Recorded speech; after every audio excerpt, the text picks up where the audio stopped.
It started with a glitch. At least that's what everyone thought. A small town in Japan lost connection at 2:03 a.m. Then New York, then Nairobi, then the world. Phones still lit up, routers still blinked, but nothing reached beyond the room you were in. It wasn't the power. It wasn't a storm. It was something deeper. The silence between machines. For the first time in decades, humanity was alone again.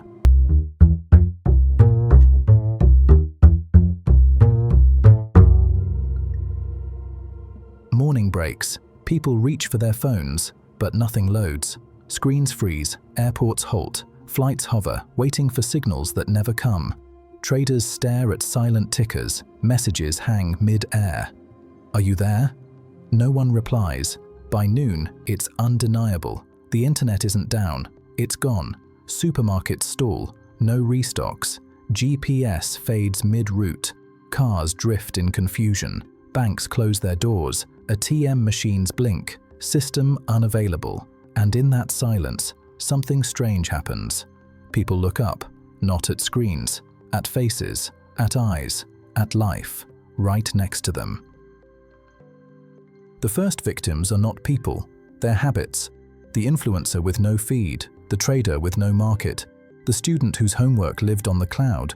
Hospitals scramble for paper records, news stations go dark, politicians blame cyber attacks, religions call it prophecy. By nightfall, radio is back. Voices that once hid behind usernames now echo through static, calling the world back to its roots.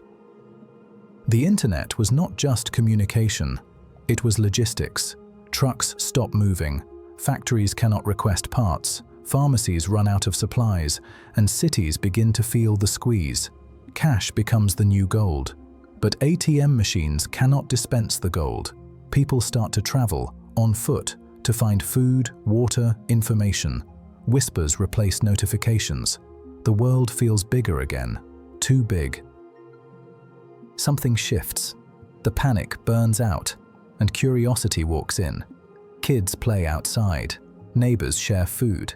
Strangers trade books, stories, and warmth.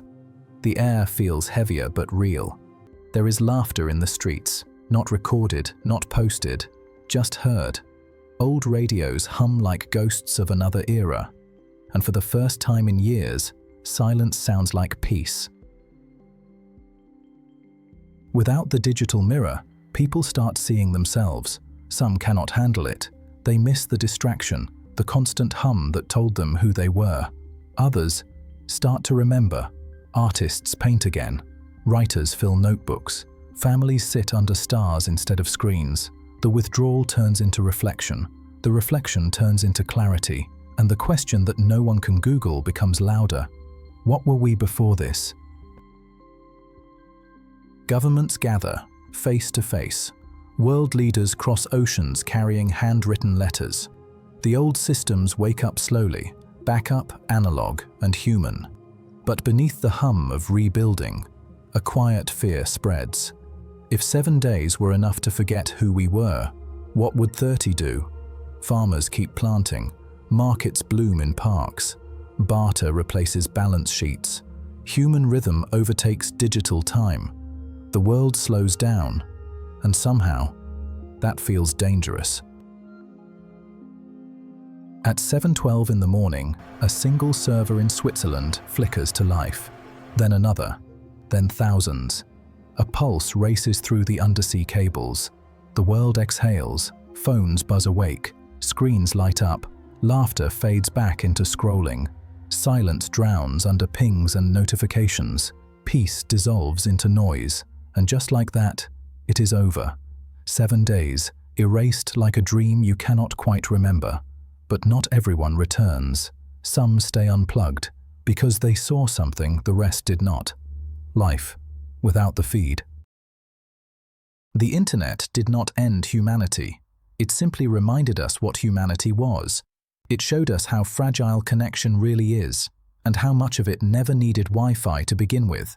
Now ask yourself, if the internet went dark again tomorrow, would you panic? Or would you finally live? So the next time the screen calls your name, pause, listen, because the world beyond it, the real one, is still whispering. Stay awake, stay human, stay curious.